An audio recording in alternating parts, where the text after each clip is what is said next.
want to thank you for the Coyote Guide.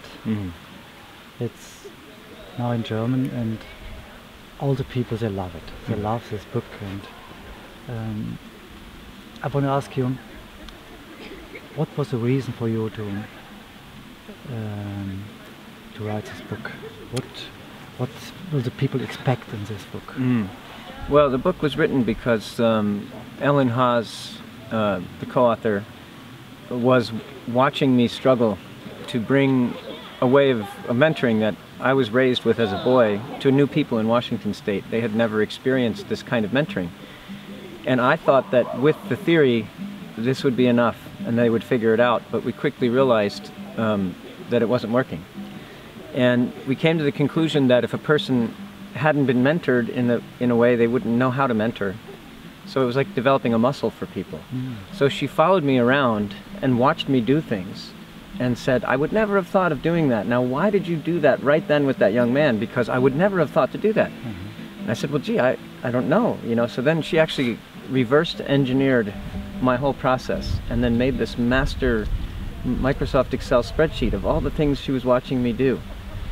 And so from that, we then taught to that outline again and again and again, and then we kept running these experiential events to train people.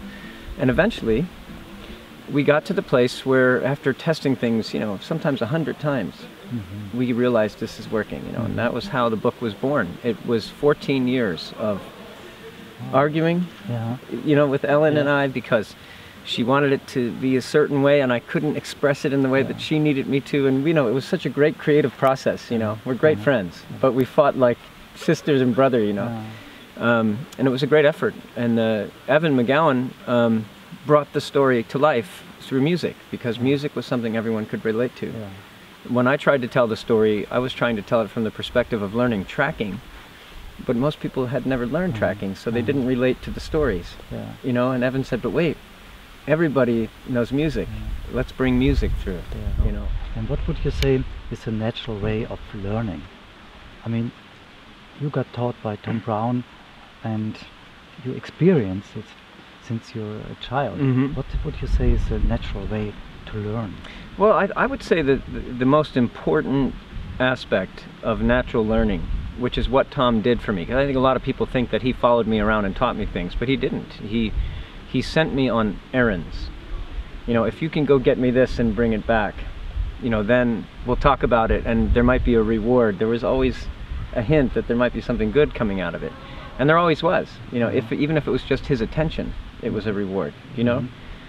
And so the natural way to learn would be for people, when they're inspired and curious, to actually follow their curiosity wherever it leads. Expand out into their senses as much as possible and build relationship with all the things around them. And that was pretty much, that's the pattern.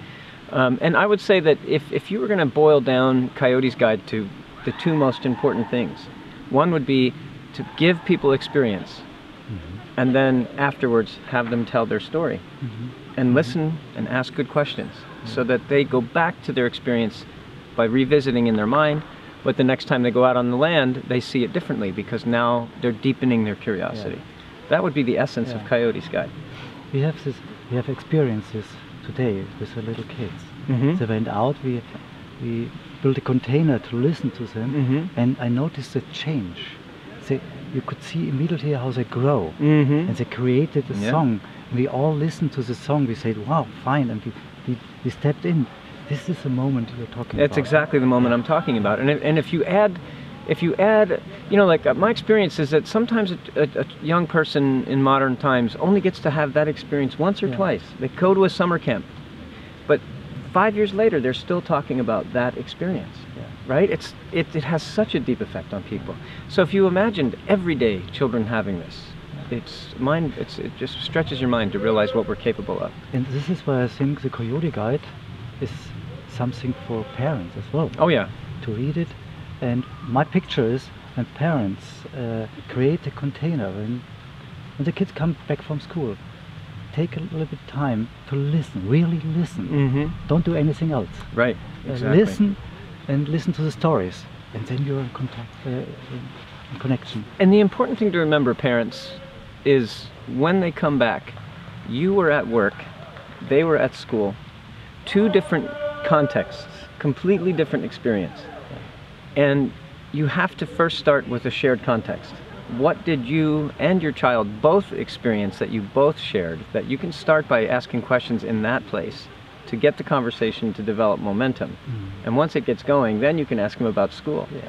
But if you go straight to school, they're going to feel a little resistance because it's not authentic. You weren't with them, so it's different. You were at work today, you know, they're thinking, you know, I don't want to talk about that. My mother and I could have good conversations at the dinner table if it was about something we both shared. You know, maybe the robin on the street, you know, or the song sparrow that had the babies in the nest. Then we could talk. Or if the mulberry tree, the berries are ripe and all the birds are visiting. These are things that we could talk about. But whenever she tried to talk to me about how was your day at school, I would feel closed. And so you have to recognize that a shared common context matters in storytelling. And there's a coyote. Yeah. This is the coyote behind. Yes, it is the coyote. Yeah. Yeah. The And trickster. you also talk about nature connection. What do you mean with nature connection? Well, I know Richard Louve's book has been translated into German, Last Child in the Woods. The recognition now by science that human beings need air to breathe, they need water to drink, they need food to eat, but they also need nature to take it into their system. And that it's like we are designed to receive nature in a particular way. We are literally designed for that. And if we don't receive it, then our body, mind, spirit, emotions, they all suffer. They dwindle. It's like a plant that doesn't get enough of a nutrient. It weakens. So we need nature connection. You know, it's really, really important to our health, our well-being. And Richard Louve likes to say that the future belongs to the nature smart, which I agree. Those who get really good nature connection in their childhood have an advantage when they're adults. There's no question. Yeah. And I know, John, you're a peacemaker. You over and over you tell the story, a peacemaker story. And what's the message? What's your message for the people? How can we change the world? I do think that if everybody in the world could stop for 2 weeks, all at the same time, and everyone could go and find the peace of nature inside themselves again and remember what it feels to be connected to yourself and to the natural world, and then learn to have good conduct, to choose our words in a good way and to be kind to each other and to listen well to each other, it would change the world. I believe that. I see it changing community after community around the world as I travel. So I know this can work. It's an ancient pattern and it works. It works.